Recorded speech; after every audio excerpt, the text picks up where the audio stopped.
सोचो कि अगर कहीं अल्लाह मिल जाए तो अल्लाह से क्या मांगोगे? अल्लाह पूछे कि बताओ क्या चाहिए, तो ऐसा ना करना कि एक लंबी लिस्ट अल्लाह को दे देना कि अल्लाह ये काम भी पेंडिंग है, ये काम भी पेंडिंग है, ये चीज भी चाहिए, ये चीज भी चाहिए, दुनिया मांगना ना शुरू कर देना।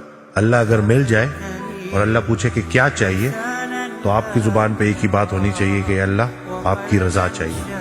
आप मिल गए और क्या चाहिए?